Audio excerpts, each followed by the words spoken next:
presupuestos están sesgados a la mayoría legislativa o el ejecutivo, ¿sí? A quien tiene más poder para imponer su voluntad.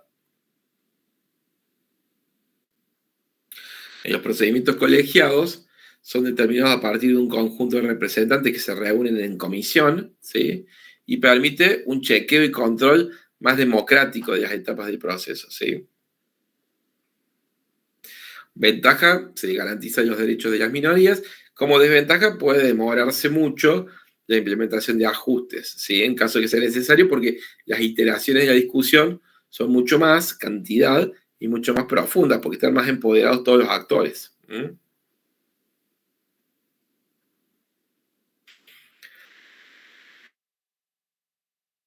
También hay que distinguir entre reglas abiertas y reglas cerradas. Reglas cerradas dan poder a la agenda setter, al que fija la agenda, ¿sí? Que baja la propuesta. La ventaja es la aprobación rápida, la desventaja es que la discusión es agenda cerrada. En cambio, reglas abiertas requieren algún criterio de mayoría para aprobarse. La ventaja es la legitimidad que tiene esa decisión cuando la agenda es abierta y la discusión es más profunda. La desventaja es que la aprobación es más lenta.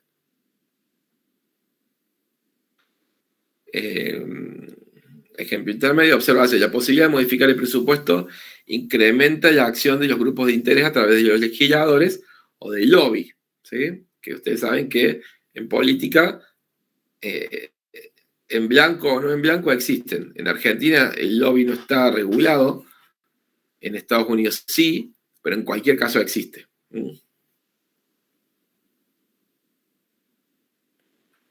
Veamos la regla de transparencia. Importancia de las prácticas de transparencia. Hay dos teorías alternativas que explican el uso poco transparente de la información.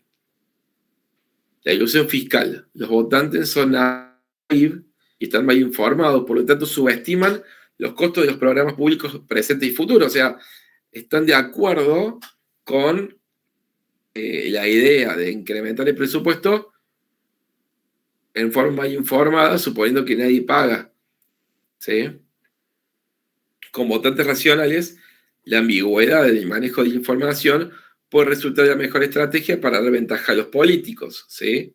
A los políticos que no son benevolentes, que no son absolutamente transparentes con las necesidades o los intereses de los habitantes. ¿Cuáles son los trucos usuales en materia presupuestaria para manipular las restricciones? Bueno, predicciones optimistas en base a variables económicas claves para justificar el déficit con un cambio inesperado de las condiciones macro. Es decir, yo fui súper optimista en el crecimiento que iba a haber este año, por lo tanto, estimé gastos muy altos y bueno, después hubo un imprevisto. No fue tan bueno el crecimiento y por lo tanto tuve déficit, ¿sí? En cambio, en Argentina, durante mucho tiempo y con la inflación, se produjo un escenario al revés. Predicciones menos optimistas para gastar por fuera del presupuesto de las partidas excedentes. Entonces yo soy más pesimista en términos nominales y por lo tanto después dije que voy a recaudar 100, recaudé 200 y sobre esos 100 no hay nada previsto en el presupuesto y por lo tanto puedo tener más libertad de acción a la hora de gastarlo, ¿sí? La contabilidad creativa y estratégica de lo que va dentro y lo que va fuera del presupuesto. Por ejemplo, agencias, fondos, empresas públicas, todo lo que no consolida y que después van a ver en la ley de responsabilidad fiscal, que la ley de responsabilidad fiscal te obliga a consolidar todos los gastos en el presupuesto y en la ejecución presupuestaria, ¿sí? Y después el uso estratégico de los presupuestos anuales o plurianuales. Lo que está al final no se hace. Digamos, los presupuestos plurianuales en Argentina se presentan a 3 años.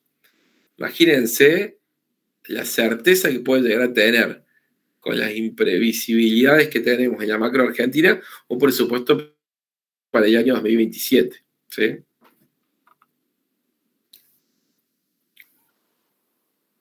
Análisis crítico de las reglas fiscales numéricas con baja institucionalidad fiscal, en un país que tiene baja institucionalidad fiscal. Acá abordamos el otro de los papers, ¿sí? El objetivo es establecer límites legales para impedir el comportamiento oportunista de los políticos y su sesgo natural del déficit. Discusión en paralelo a aquella sobre la independencia del Banco Central. ¿Se puede despolitizar la política fiscal? ¿Se puede despolitizar la política monetaria? ¿Sí? Brasil y Chile, por ejemplo, tienen un aprobado en responsabilidad fiscal. Argentina no. Bueno, ¿por qué? Más actual que nunca, digamos, ¿no? Recién ahora estamos atacando de forma seria y consistente el déficit fiscal con un costo enorme que toda la sociedad, estemos de acuerdo o no estemos de acuerdo, nos preguntamos si vamos a poder cruzar el río, digamos, ¿no? Hoy estamos a mitad del río y yendo. Bueno, el final está abierto, ¿no?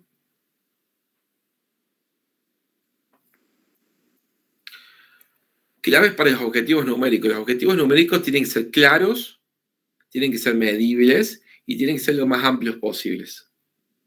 El periodo de aplicación de un objetivo numérico tiene que ser largo, porque si lo voy a estar cambiando todo el tiempo, al final no sirve. Legalmente tienen que tener la mayor jerarquía posible, es decir, tienen que estar previstos por ley, no por resolución, por decreto, por el nivel jurídico más alto. Debe abarcar a la mayoría, a la mayor amplitud de los niveles de gobierno. Tiene que haber castigos por incumplimientos fuertes, ¿sí? Incluyendo responsabilidad penal para los funcionarios, porque si no, de vuelta, si el castigo es muy soft, entonces la predisposición o la estrictez, lo estricto que va a ser el funcionario para pegarse al objetivo numérico va a ser muy bajo. Y siempre está previsto una cláusula de escape para evitar efectos procíclicos, ¿no? Entonces, si está previsto un nivel de gasto y la economía crece más de lo previsto, igual tiene que haber una válvula de escape.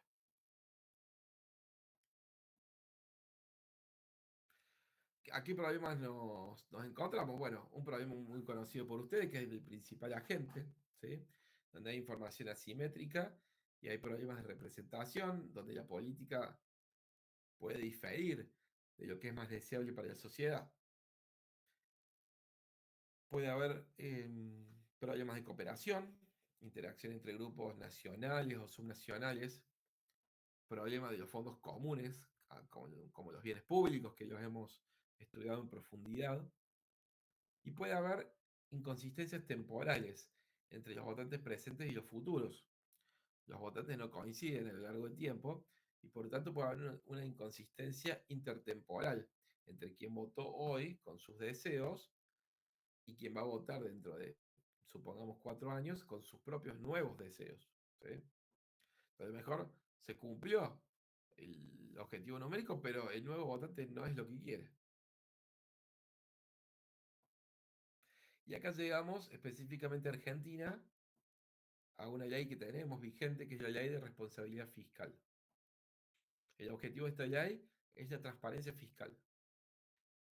Es una ley que ha sido, yo les diría, fundacional en lo que es el campo de la responsabilidad fiscal y de la transparencia fiscal en Argentina. Establece muchas cuestiones bastante duras y las provincias, al final del día, prácticamente todas han adherido a esta ley nacional. ¿Sí? ¿Cuáles son los objetivos de la ley? Se aprobó, si yo no mal recuerdo, en el año 2006. Objetivos de la transparencia fiscal, la estandarización de la información presupuestaria de la nación y de las provincias, es decir, a partir de esta ley tenemos información comparable, que es un poco lo que han utilizado y están utilizando ustedes para sus trabajos, ¿sí?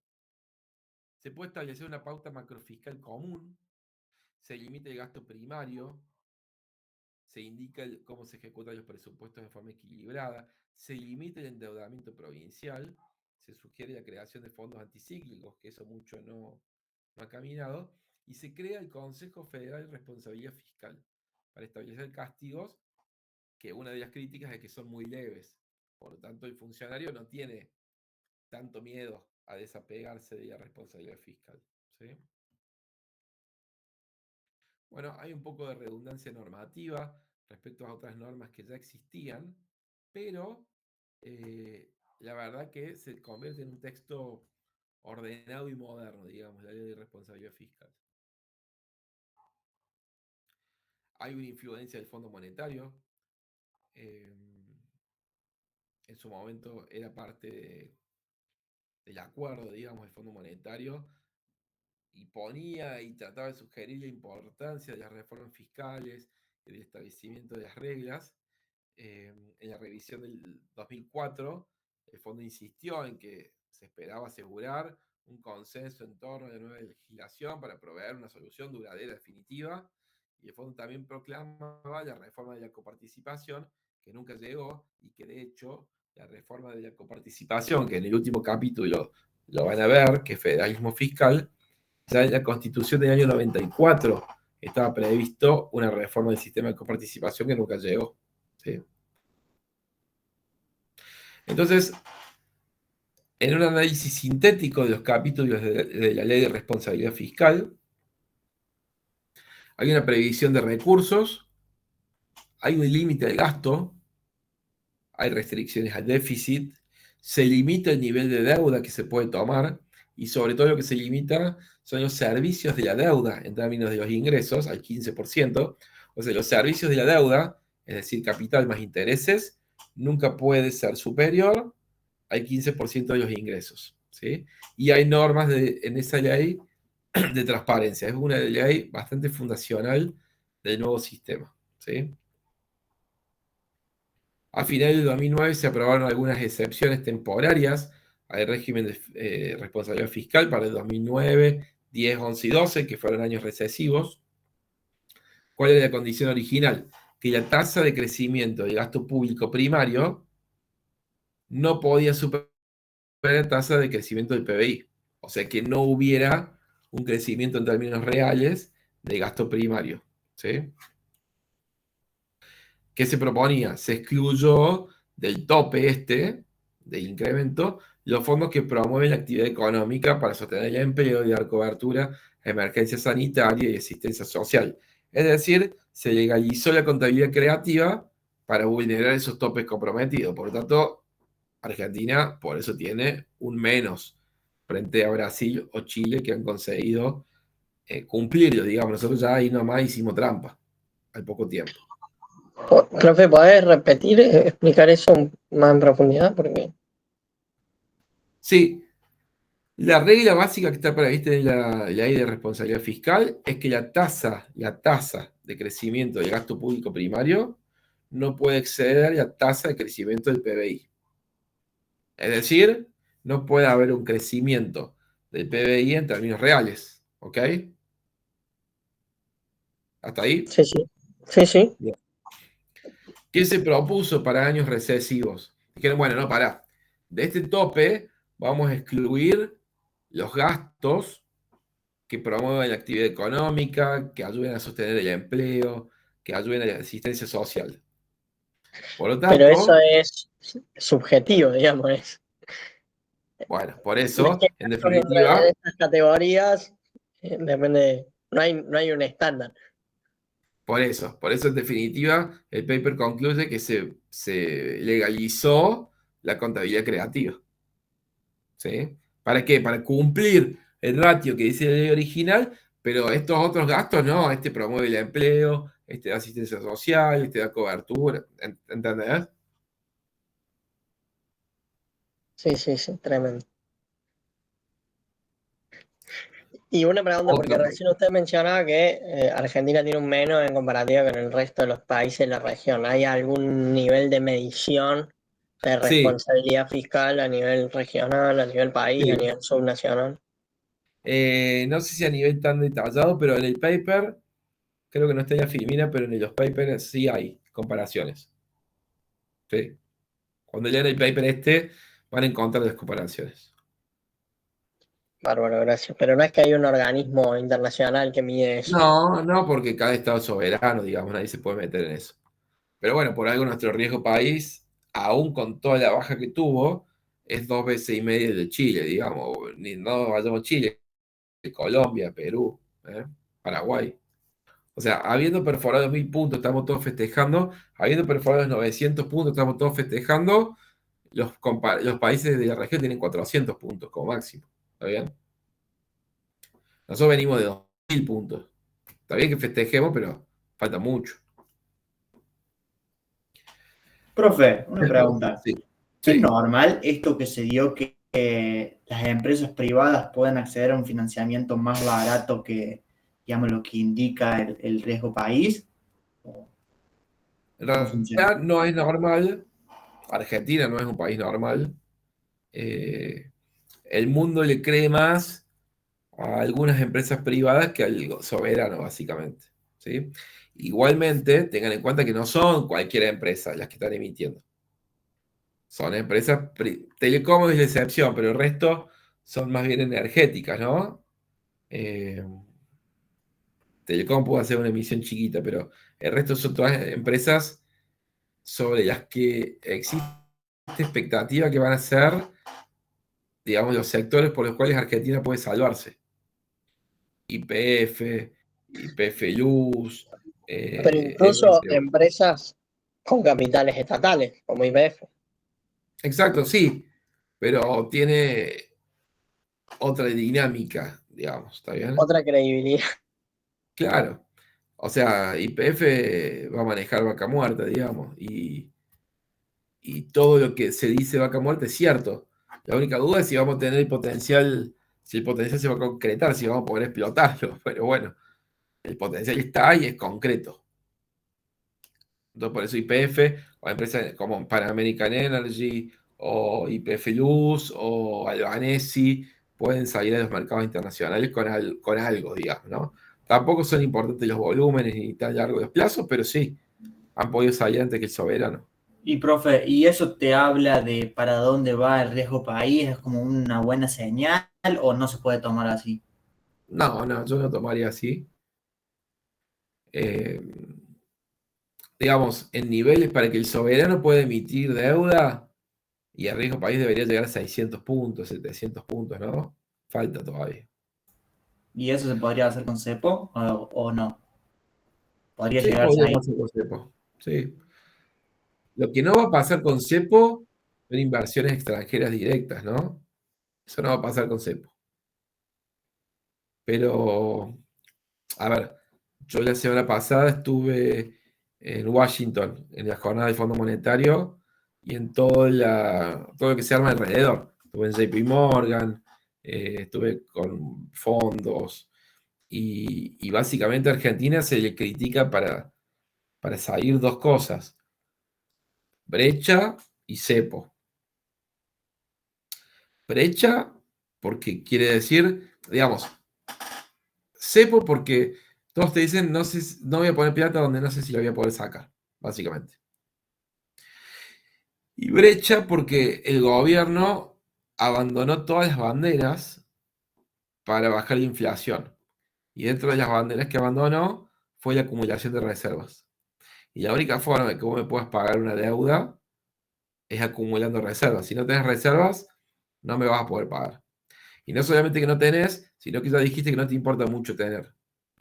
Y eso es lo que están esperando afuera para seguir apostando en new money, digamos, ¿no? Para Argentina. Claro, profe, y por ejemplo, yo escuchaba que, por ejemplo, el año que viene, que hay mucho vencimiento, creo que la parte de enero ya la tiene cubierta, todo eso, pero el problema es lo que vence a mitad de año y como que no estaba dentro de los escenarios salir del cepo para mitad de año y el gobierno como que se le jugaba bastante a poder refinanciar toda esa deuda ya accediendo a los mercados, digamos. Pero no estaría sacando el cepo para ese entonces eso, no sé, me suena un poco contradictorio. Sí, nadie lo sabe, pero lo que yo creo es que el gobierno apunta a sacar el cepo en el primer trimestre del año que viene. Si tiene dólares. Si no tiene dólares, creo que lo va a bancar para después de las elecciones. Porque lo peor que le puede pasar al gobierno es que levante el cepo y le salga mal. Eso no tiene perdón. ¿Está bien? Si saque el cepo y el dólar se va al carajo y la inflación se va al carajo, pierden las elecciones. Entonces, Como que no se van a quedar a mitad del camino. Si para marzo, abril hay dólares, levantan, y si no, no levantan. Y esos dólares pueden venir, o sea, ¿a qué se apunta principalmente? ¿A una buena cosecha o que alguien te los preste? Puede ser todo. Puede ser una buena cosecha, el éxito del blanqueo y que esos dólares queden dentro del sistema. Puede ser préstamos directos de organismos multilaterales. Puede ser un nuevo convenio con el fondo. Pueden ser muchas cosas. Puede ser un repo o una repo sobre los bonos argentinos. O sea, hay muchas opciones que pueden existir más allá de emitir deuda. Y lo que se está hablando fuerte es de un canje de los bonos 2030, de los AL30, de los GD30, por bonos más largos, pero un canje voluntario, ¿sí? Que permita extender plazo y descomprimir el stock de vencimientos.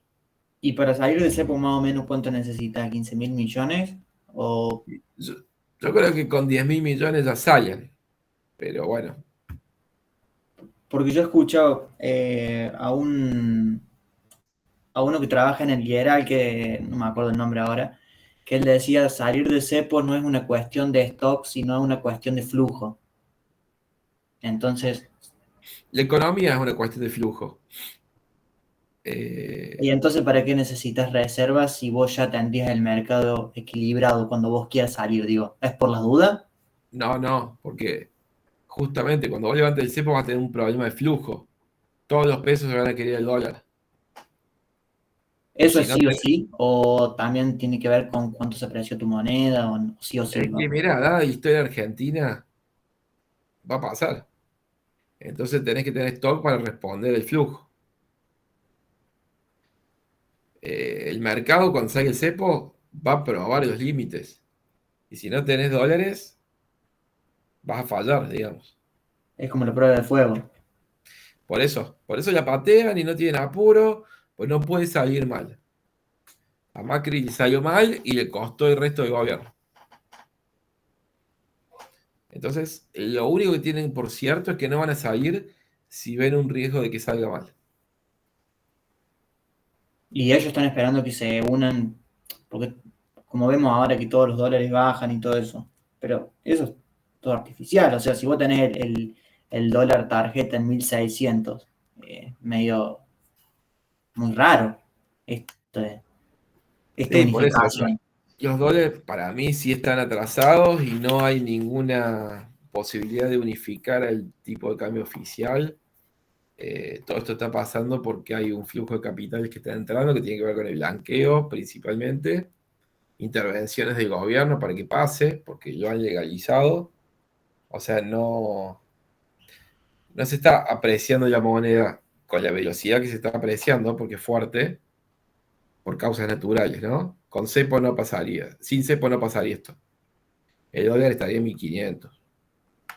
Y vos, profe, decís que necesitas ponerle 10.000 millones de dólares para salir del cepo. ¿Y cuánto necesitas si no salís hasta las elecciones para mantener el tipo de cambio?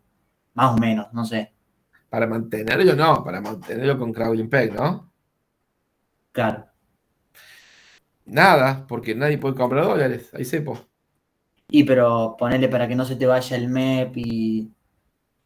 El MEP llegó a tener una brecha del 200%, con lo cual 20-30% es algo muy tolerable. Si lo podés llevar así como está, podés llegar tranquilo a donde quieras. Llegó Massa con 200%, ganó las elecciones Massa, porque es mentira que ganó Milei, ¿no? Massa ganó en primera vuelta. Por eso Milei no tiene diputados ni senadores. No sacó 55% Milei. Milei salió segundo. Si hubiera ganado, no tendría los problemas que tienen las cámaras, porque en primera vuelta se deciden diputados y senadores. ¿Me siguen? Claro. Quien ganó en primera vuelta fue Massa. En segunda vuelta, por cómo es nuestra situación, ocurrió que Milei fue presidente. Pero él perdió. ¿Está bien? O sea, Milei perdió las elecciones. Después fue presidente. Ganó la segunda vuelta. ¿Se entiende? Entonces digo, si Massa ganó las elecciones con una brecha del 200%, Milei con 20-30% le puede llegar tranquilo. Profe, y una pregunta. ¿Usted cómo ve el hecho de que, por recién hablaban de una buena cosecha, pero los exportadores, bajo qué argumentos o bajo qué eh, intenciones liquidarían la cosecha a un dólar tan bajo, digamos, o a un dólar comparativamente bajo con el dólar que ellos esperan obtener y encima precios internacionales bastante bajos también? Y los exportadores tienen que liquidar gran parte de su cosecha. O sea, está comprometido. Lo más probable es que saquen el dólar blend. Chau, no tiene ningún sentido con esta brecha. Y el gobierno se está perdiendo de atesorar el 20% de los dólares, ¿no? Que van al CCL. Se los puede quedar. Se Con lo cual, escuchaba que podían sacar el dólar blend, sí, claro. negociarlo con una baja de retenciones. Sí, o no negociarlo con nada. O sea, todo depende de cómo venga la mano. Entonces, si sacan el bien y no hacen nada, ya tienen un 20% más de dólares sobre lo que se liquide, que hoy no lo tienen. Pero te O compra sea, un problema. Hay un ¿cómo? problema, te compra un problema político ahí con el campo. ¿Por qué si la brecha casi no existe? 20-30% de la brecha. O sea, al productor, el 20% del 20% le repercute en un 4%, ¿no? O sea, no es tanto. Claro, profe, pero a lo mejor digo una burrada, pero digo, si vos sacas el blend, perdés oferta en el CCL, o sea, ¿Y qué y, importa? Si el y CCL es privado. claro, pero habría bastantes chances de que se te vuelva a aumentar la brecha, ¿o no? Es que como viene la brecha, está muy bien. Si aumenta un poco la brecha, no pasa nada. O sea, Ah, baja la brecha. no es tan importante o relevante lo que lo que se está liquidando con el campo en el CCL. No, y Bien, además el gobierno puede intervenir. Entonces, si se le escapa bueno. a un lugar donde no quiere, interviene el CCL. Digo, es mucho lo que están perdiendo para poco beneficio. Y el campo tiene un stock que tiene que liquidar siempre. Tiene que pagar gastos, alquileres, tiene que comprar para la próxima cosecha. Lo que el campo puede demorar un poco en vender y puede demorar un poquito en liquidar, pero no mucho más tampoco, ¿no? No tiene libertad absoluta el campo. Muchos de ustedes deben de estar vinculados al sector. Una porción importante de la cosecha la tienen que vender sí o sí. Día más, día menos, digamos. O sea, profe, que lo que pasó en el 2023 es eso de que, o sea, buscaban no liquidar y viste que se hablaba de que rompían la cero bolsa y, o sea, fue ocasional, no es que con este tipo de cambio no se debería dar en esa magnitud. Y no, porque no hay esa expectativa de devaluación que en ese momento sí había. Con una brecha del 200%, la expectativa de devaluación es muy grande. Con una brecha del 20-25 es muy manejable. Yo no le Bien. veo un gran problema. Y este gobierno es muy pragmático y tiene el apoyo del campo, así que el campo está dispuesto a bancar. Por lo menos eso dicen todas las encuestas y dice la realidad, ¿no? Y, ¿Hasta profe, cuándo? No sé.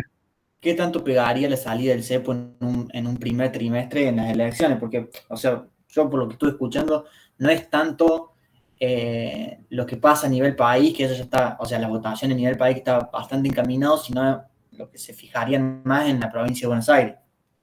O sea, Sí, ese es encaminado no hay la nada. cuestión. Es imposible decir a un año y medio a un año que esté encaminado. O sea, el mes pasado cayó 15 puntos la imagen del presidente, este mes subió 12. O sea, hay una volatilidad enorme. Con lo cual, de acá a un año, yo creo que nadie puede decir que las elecciones nacionales están dadas. Para nada. Sí, me expresé mal yo, pero digo, o sea, tiene mucha más chance de que le vaya bien a nivel nacional que en provincia. Lo que se tomaría como termómetro es provincia antes que... Sí, yo no veo que está ganada la elección nacional, para nada.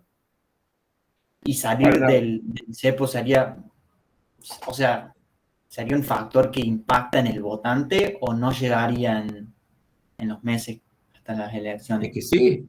Pues si vos salís el cepo y te sale mal, el dólar se va al carajo y la inflación también. Y lo principal ancla que tiene con los votantes hoy es la inflación. Claro, pero digo, digamos que sale bien. ¿Qué Sí, sale bien, tanto la bárbaro. gente sentiría en la salida del cepo en términos prácticos? No, ¿La realidad? sí. Vendrían inversiones, entonces habría crecimiento económico, estaría bueno. Pero, digamos, ellos van a analizar políticamente si ganan más cuando ganan o pierden más cuando pierden, digamos. Y eso los va a llevar a tomar la decisión, no más que eso. Es bastante simple la decisión, digamos, ¿no? O sea, no hay cuestiones patrióticas en esto. Tienen que ganar las elecciones.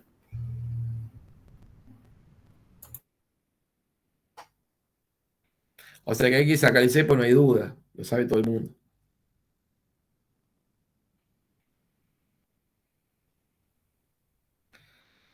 Así que bueno, volvemos a otra excepción, digamos, en Argentina.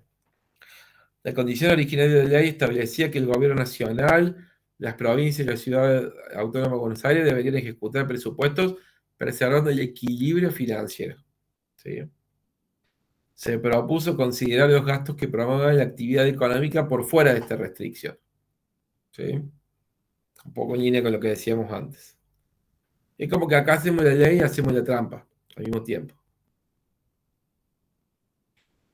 No se permitía financiar gastos corrientes con recursos generados con la venta de activos fijos o con crédito. Es decir, no puedo financiar el supermercado vendiendo una casa, digamos, y después sí se pudo.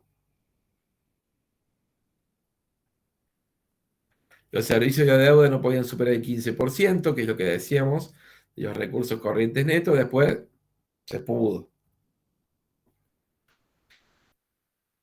Bueno, acá están un poco las conclusiones, ¿sí?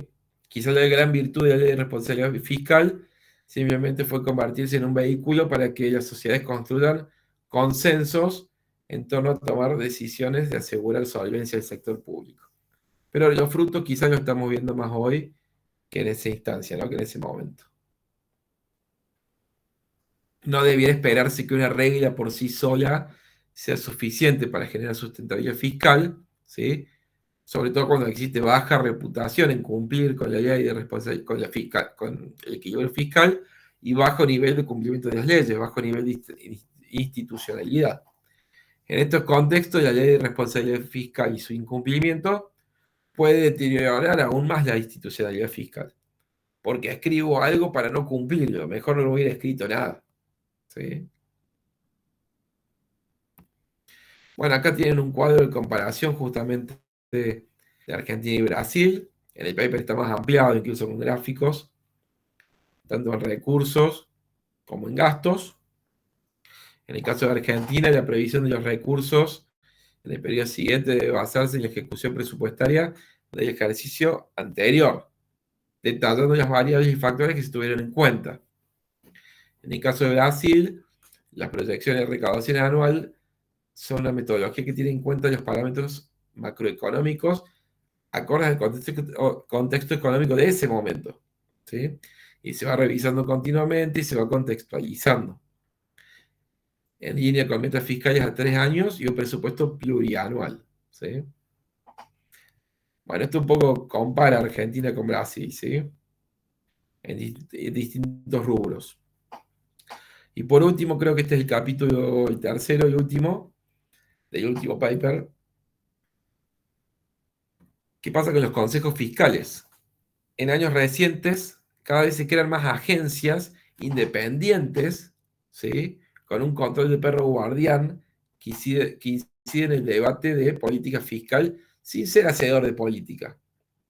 La crisis de 2008-2009 acentuó esta tendencia, ¿sí? Y la experiencia de estos organismos la estudió de forma directa el Fondo Monetario, ¿sí? ¿Qué son los consejos Sería fiscales? el rol de perro guardián.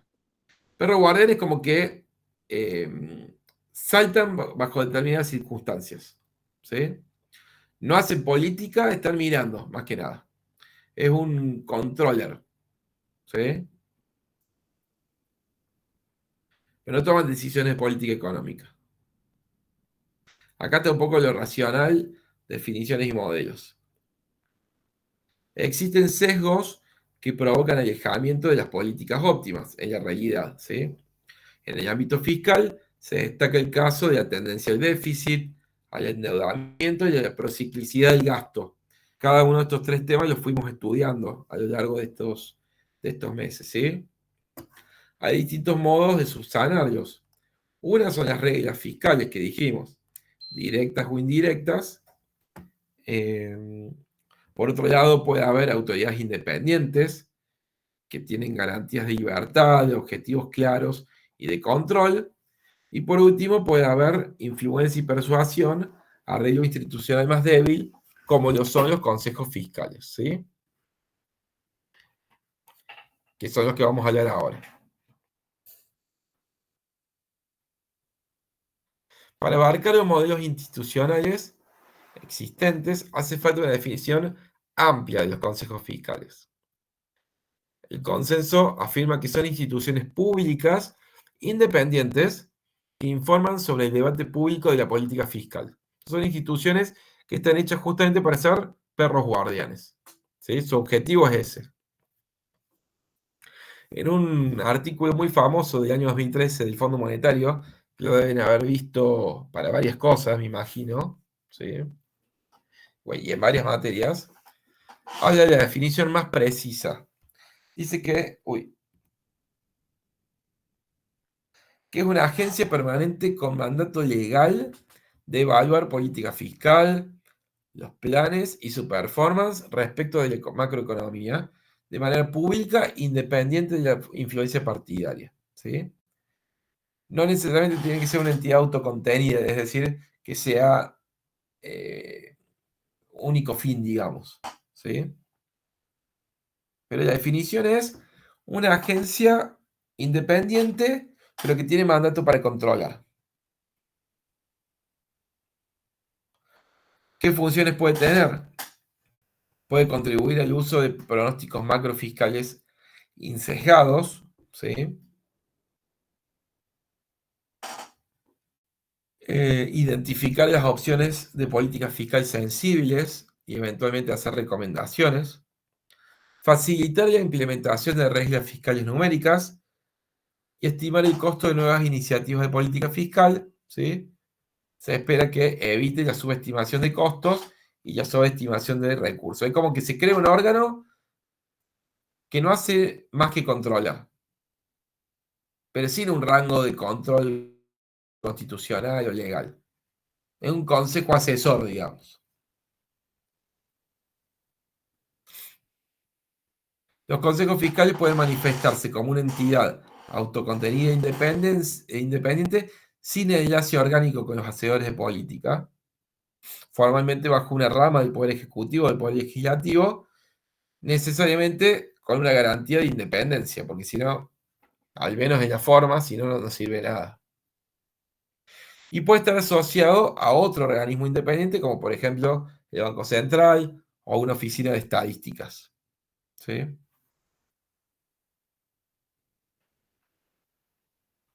Bueno, ¿por qué combinarlos? Los consejos fiscales pueden ayudar a resolver el problema de la ilusión fiscal informando al público, ¿sí? Pueden ayudar estimando el costo de las políticas, cerrando las brechas ocasionadas por la o la sobreestimación, respectivamente, de gastos o de ingresos, o las excesivas cláusulas de escapes que me permitan la contabilidad creativa para eludir las reglas. Las reglas requieren información precisa y sesgos para ser evaluadas.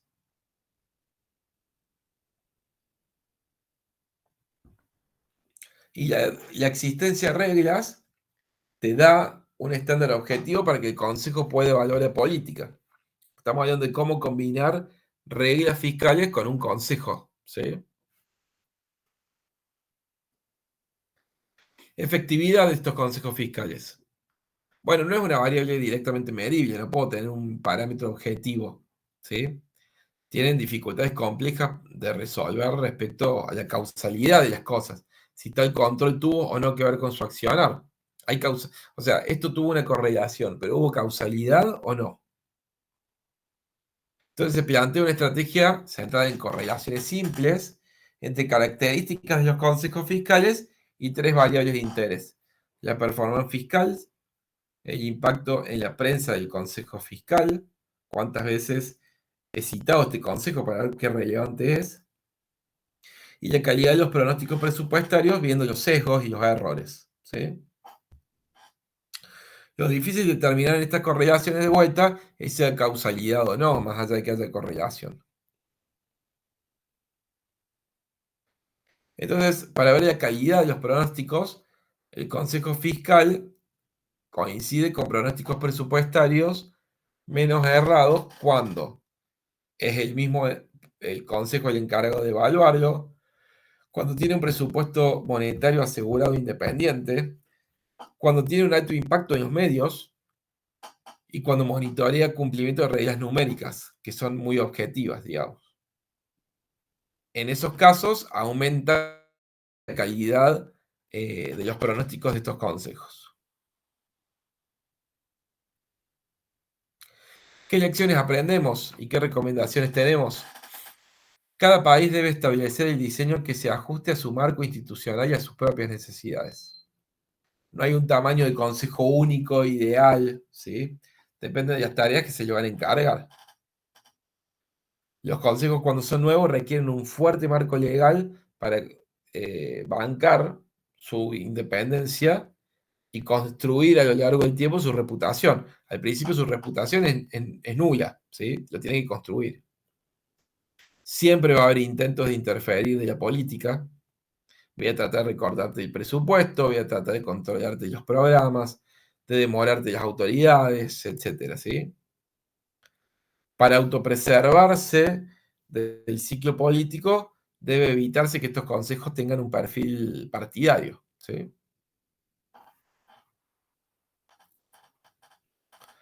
Su incidencia debe darse cuando haya motivos de alarma acerca de la política fiscal y tienen un trabajo fuerte en la época de la discusión presupuestaria.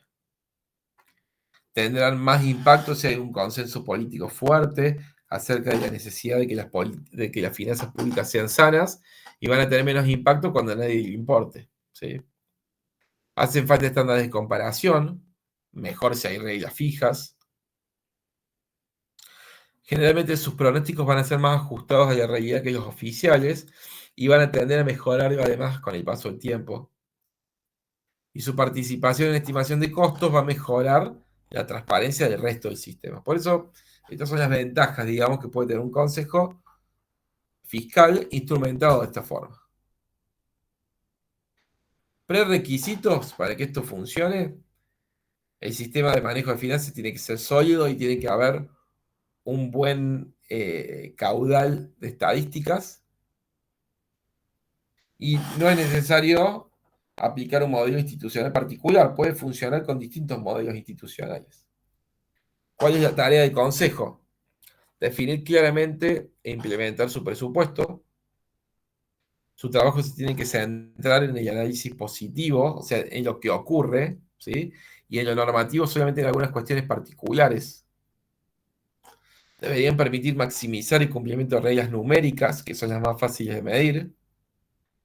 No debería tener poder de veto sobre la política fiscal, porque la política fiscal es ejercida por los policy makers que eligió la sociedad, pero sí deberían tener toda la libertad del mundo para poder advertir sobre cuestiones que consideren destacables, advertir a la sociedad, ¿sí? Y en países federales como el nuestro, debería cubrir tanto nivel nacional como los subsoberanos, es decir, provincias y municipios, ¿sí? Colaborando en la coordinación.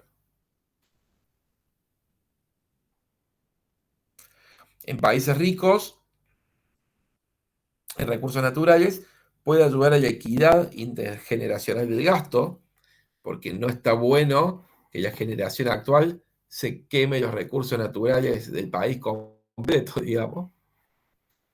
Cuando realice su análisis, debería definir una estrategia comunicativa efectiva para no solamente hacer su trabajo, sino ser efectiva a la hora de comunicarlo.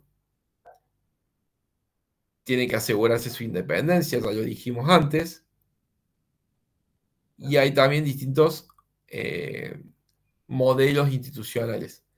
el modelo preferido es el autocontenido por la garantía de independencia, pero también puede adherir el consejo a otras entidades, debiendo evitarse porque puede confundir los roles. Entonces, que esté con un banco central, que esté con una dirección de estadística, es posible, pero no es ideal si puede prestarse a confusión de roles. ¿Sí? Modelos institucionales. Debe haber comunicación formal con otras instituciones que analizan la política fiscal. Y rendición de cuenta y transparencia. Debe estimular la adopción de buenas prácticas en materia de transparencia. También debe ser transparente a pedido de los poderes del Estado y del público, y debe evaluarse su trabajo de forma independiente y con cierta regularidad, para poder asegurar que el Consejo está haciendo su trabajo y lo está haciendo de la forma en que ha recibido el mandato de hacerlo, ¿sí? Bueno, y básicamente eso es lo que quería presentarles hoy. Voy a dejar de compartir. Profe, Sí, yo le quería preguntar el nombre de los papers, porque la verdad que esa presentación en el aula la estuve buscando y no la encontré. bueno, yo que la cuelgue Vanessa, hay 3 papers. Uno de Lesina y Perotti, eh, Fiscal Discipline and the Budget Process, es uno. ¿Para qué sirven las reglas fiscales? Te los pego ahí en el chat. Pero igualmente pido que las suban, ¿sí? Dale, porfa. Ahí pegué los nombres de los papers. Fíjense en los mensajes. Profe, ¿esto qué unidad es? Porque creo que ese paper estaba en unidad 4, uno de esos. Y puede ser, porque no, hay alguna parte que es taxativa lo de las unidades. Y hay otras cosas que no son tan taxativas, porque esto encaja en muchas unidades, ¿no? Claro. Entonces Pero iría más como unidad 9 o, digamos, para el parcial, digo, viéndolo para el parcial. porque acá hablamos de gasto público, hablamos de bienes públicos. Para el parcial el profe te va a dar en el material obligatorio y te va a decir que entra. Claro, tenés razón.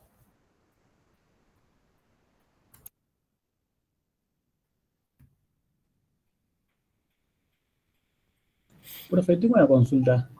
Sí, La entrega de los trabajos prácticos, ¿cuándo es? entiendo que era el 1 de noviembre, ¿no? El 1 de noviembre. Me parece que esa era la fecha fijada. Porque Ahí no sé decía si. miércoles 1 y como que no sabíamos si era miércoles mañana o el viernes. Yo creo que es el viernes. O sea, viernes primero. Bueno, listo. Muchas gracias, profe. Igual en todo caso manda yo un mensaje al capelo, digamos, pero debería ser así. Además, no Profe, tiene. A ver, ustedes van a estar. ¿Cómo decía? ¿Miércoles primero? Sí, No, yo creo que es el 1 de noviembre.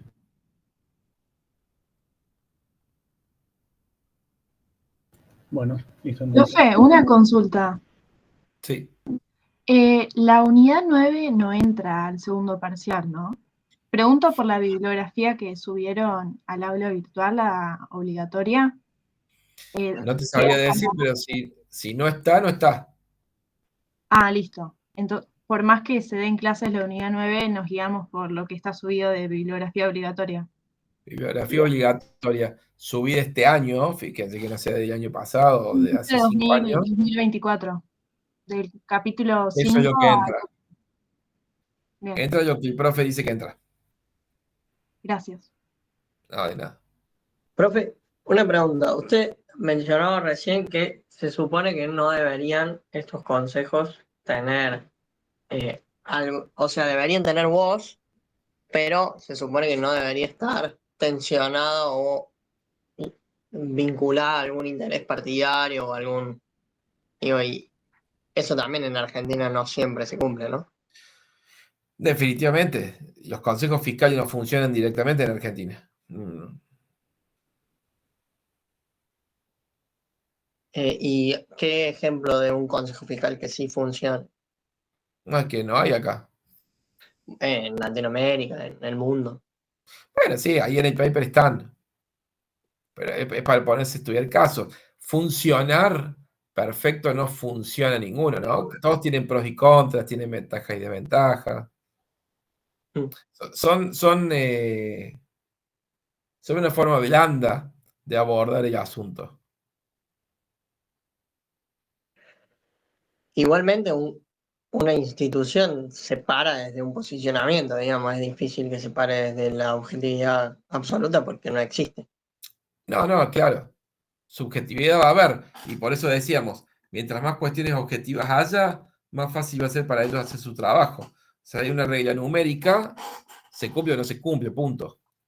Y el trabajo del Consejo Fiscal es simplemente avisarle a la sociedad si se cumplió o no. Y la otra Ahora, duda que me quedaba es. No, perdón, termino. no, digo, ahora sí, la regla no es numérica y bueno, ya es más subjetivo.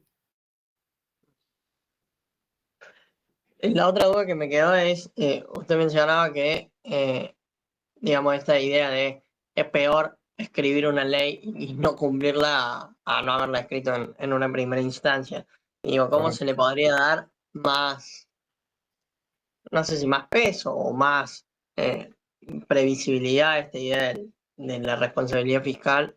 ¿Tendría que estar tratado por constitución? ¿O cómo sería la forma que han hecho otros países? En Argentina hemos violado la Constitución también, digamos, no tenemos problema. La Constitución del 94 dice que en los próximos años hay que hacer un nuevo sistema de coparticipación federal y vamos 30 años y no se hizo, ¿no? O sea que la Constitución tampoco te garantiza nada. Lo que más tiene que haber, me parece, son castigos ejemplares para quienes no cumplen los parámetros que se han establecido. Si los castigos son blandos o hay demasiadas cláusulas de escape, nunca se van a cumplir. Mm. Pero bueno, eso también termina siendo, eh, digamos, termina siendo parcial o termina dependiendo del contexto, porque si vos te basás en jurisprudencia, de última, eh, un par de castigos ejemplares pueden llegar a sentar la jurisprudencia, pero si depende de la legislación de turno, también. Sí, acá lo importante es que la ley diga qué le pasa al funcionario que no cumple. Si lo publicás en una lista, en una página web, y la verdad que no le importa poco al tipo que lo publique en la lista. ¿Está bien? Ahora, si le congelas sus bienes personales durante 5 años y el tipo se va a cuidar demasiado. Sí, pero una ley con otra ley se apaga, digamos. Sí, correcto, pero hay que aprobar otra ley, ¿no? Fíjate lo que le cuesta al presidente aprobar una ley. Mm. Le cuesta sostener un decreto. Sí. Sí, sería interesante pensar en este tipo de legislaciones que partidariamente son difíciles de que pasen, pero pueden llegar a tener un apoyo generalizado e interesante. Exactamente. Sí. Sí, hay cosas que no hay forma de votar en contra, digamos. Se puede discutir si el límite es el 15% o el 20%, ahí puede estar la discusión, pero no de que haya un límite de endeudamiento, eso nadie se puede oponer a eso, digamos.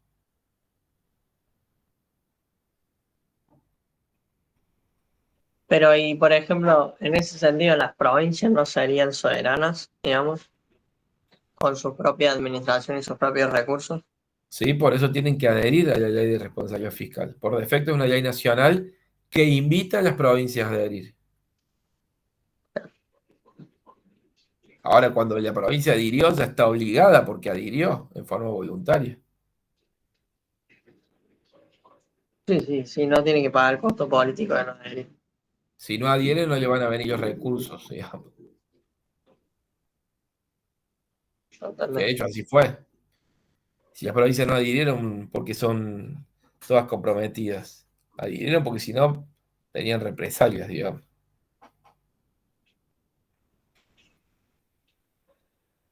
Y volviendo al tema de que hablaba recién del cepo, digo, el hecho de que no haya de que se siga sosteniendo el cepo y el régimen de grandes inversiones, no terminaría como siendo nada, no se termina pudiendo obtener los frutos del régimen de grandes inversiones por la existencia del cepo cambiario.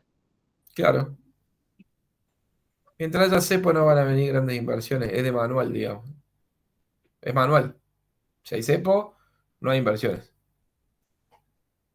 Porque si no me la voy a poder llevar, no la traigo. Profe, ¿y vos estás de acuerdo con el punto de vista de Arreazu de esta economía bimonetaria que sí o sí necesitas anclar, controlar el dólar y es como que está permitido un atraso cambiario? Yo estoy de acuerdo con una economía bimonetaria. El atraso cambiario es de mercado. O sea, puede haber atraso cambiario. No creo que vaya a haber atraso cambiario mucho tiempo, pero hoy hay atraso cambiario. Y hay 80% de inflación en dólares desde que asumió Milei a hoy, digamos. ¿Sí? Y profe, y yo escucho mucho eso de que estamos muy, muy frágiles ante cualquier cosa que pueda pasar en Brasil o en el mismo mundo. Y eso no lo entiendo cómo relacionan, digamos, lo que es el tipo de cambio que está atrasado con eso, no lo llego a entender. Y bueno, nuestro principal destino de exportación es Brasil, ¿no? Si nuestro tipo de cambio se atrasa mucho, dejamos de ser competitivos y Brasil no nos compra más. Y no tenemos más dólares. Para decir así a lo bruto, ¿no? Claro, Y si Si encima a Brasil Brasil se le devalúa, complica la economía, peor aún. eso es en un campo donde nosotros exportamos. Por otro lado, con Brasil competimos por los mercados de soja. Entonces, si nosotros tenemos un tipo de cambio atrasado, China le va a comprar la soja a Brasil y no a nosotros. claro, claro, ahora sí lo entiendo. Por eso siempre se pide, y necesariamente una devaluación te trae más exportación, o ha pasado en el que has devaluado, porque también me acuerdo que Arriazu en la Facu decía, la devaluación es como una rueda que la empezás a empujar y no las puedes frenar porque devaluas, después se te atrasan los salarios y empezás después a tener que volver a devaluar y no terminas nunca. Correcto. La devaluación te da competitividad precio, nada más. La competitividad real de una economía es la productividad. Alemania es una economía competitiva, no por su tipo de cambio, sino por su productividad, porque producen mucho con menos recursos. La devaluación te dura muy poquito tiempo. En Argentina el coeficiente pass-through es muy alto y rápidamente la devaluación pasa a precio. Y cuando pasa a precio, es inflacionario, aumentan los precios de la economía, cae el salario real, demanda de los sindicatos. Entonces, te sirve mientras haces algo rápido. Si lo único que haces es devaluar, después viene otra devaluación. Entonces, digamos, no está mal esto del gobierno de, que, de resistirse a lo que le pide el FMI, por ejemplo. Es que en realidad no es resistir eso que pide el FMI. Digamos, ellos están teniendo éxito en un plano de la economía y hay otro plano de la economía que está invisibilizado, que es el nivel de actividad. El nivel de actividad es un desastre. Tenemos 52% de pobres. Entonces, el éxito es en los niveles en que hablamos nosotros. Claro, Cuando uno pero es encima pobre, si volvés a devaluar, o sea, vas a generar más pobre todavía. depende. Si lo único que haces es devaluar, sí. Pero si la devaluación te genera competitividad, entonces podés exportar. A ver, si Brasil devalúa y nosotros no, en términos relativos con Brasil, estamos caros. No nos van a comprar. Claro. Y eso es lo que, digamos, el gobierno no se podría defender. O sea, a eso estamos expuestos hasta que saquen el cepo, digamos. Y después también. Claro, pero si Eso después es un buen sacar el punto, sí. cepo, digamos, el tipo de cambio se movería relativamente libre. Sí, pero ahí ya está con cuestión de mercado, ¿no? Un mercado desintervenido, yo no creo que exista en Argentina por mucho tiempo. La competencia de monedas ya existe, con lo cual me parece bien legalizarla. Pero de ahí a pensar cerrar el Banco Central, que el peso no exista, que el peso sea la moneda fuerte, me parecen ilusiones. Profe, consulta, justo con lo que decía Jere, si Brasil devalúa, ¿puede hacer como que se apuren, entre comillas, para sacar el cepo? O sea, sería como una... No, una Sí, cosa no es sé. devaluar y otra cosa es sacar el cepo. Ellos hoy pueden devaluar, asumieron y devaluaron. No, son dos cosas distintas. El cepo es libre acceso al mercado de cambio. El nivel de precio del dólar, cuando saquen el cepo no sabemos cuál va a ser. Pero hoy pueden devaluar, y lo han hecho cuando asumió el gobierno, ¿no? Son dos cosas distintas.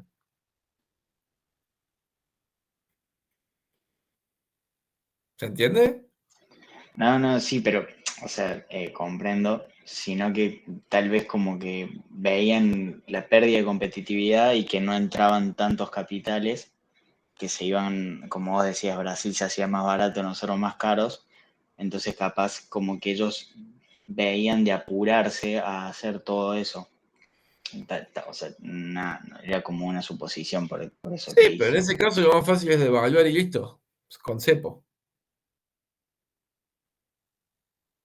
Claro, claro. El dólar se fue de 300 a 900 cuando asumió este gobierno. A 800 y pico. Con cepo. Pero con una devaluación con cepo y sin rebote de la actividad, nada, es como que volvés a foja cero, digamos. Te va a generar un traslado a precios en 3 a 4 meses y Y sí, pero si el motivo es competitividad contra Brasil, bueno, todo lo otro es parte de las pelusas, del durazno. ¿Y qué tiene más importancia, profe? Depende. Si necesitas exportar, hoy yo creo que necesitamos exportar, necesitamos dólares. Si tenés un montón de dólares en el Banco Central, no te importa. Claro, pero necesita exportar, pero tampoco la gente... Bueno, encima que el gobierno vendió el discurso de que era la última devaluación y todo eso. Sí, por eso, no es simple. No levantan el cepo no porque no quieren, sino porque no pueden. Y profe, ¿salir del cepo es una devaluación necesariamente o se puede salir sano en términos de que voy a salir del cepo y vas a tener un movimiento en el dólar? Ahora, ¿podés salir sin que se mueva? O no sé, ¿habrá ido casos o no? Sí, podés salir sin que se mueva. Si el precio es real del tipo de cambio, no se va a mover. Entonces lo podrías ir haciendo de a poco, como se hacía, empezar a liberar las exportaciones, importaciones o no. Por eso lo están haciendo. Las IMPO ahora se pagan a 30 días en lugar de 60, hace poquito. Están yendo para ahí, pero muy despacio.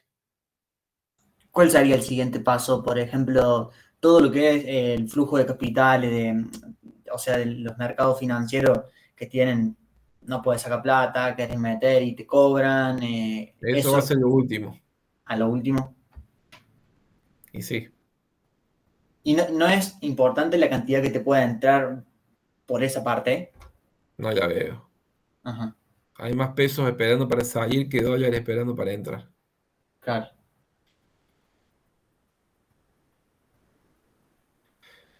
Bueno, gente, los veo el jueves en el Congreso.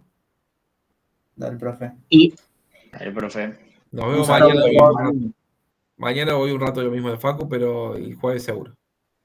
bárbaro. Bueno, Ah, un gente, profe. Chao, profe. Chao, chao. abrazo.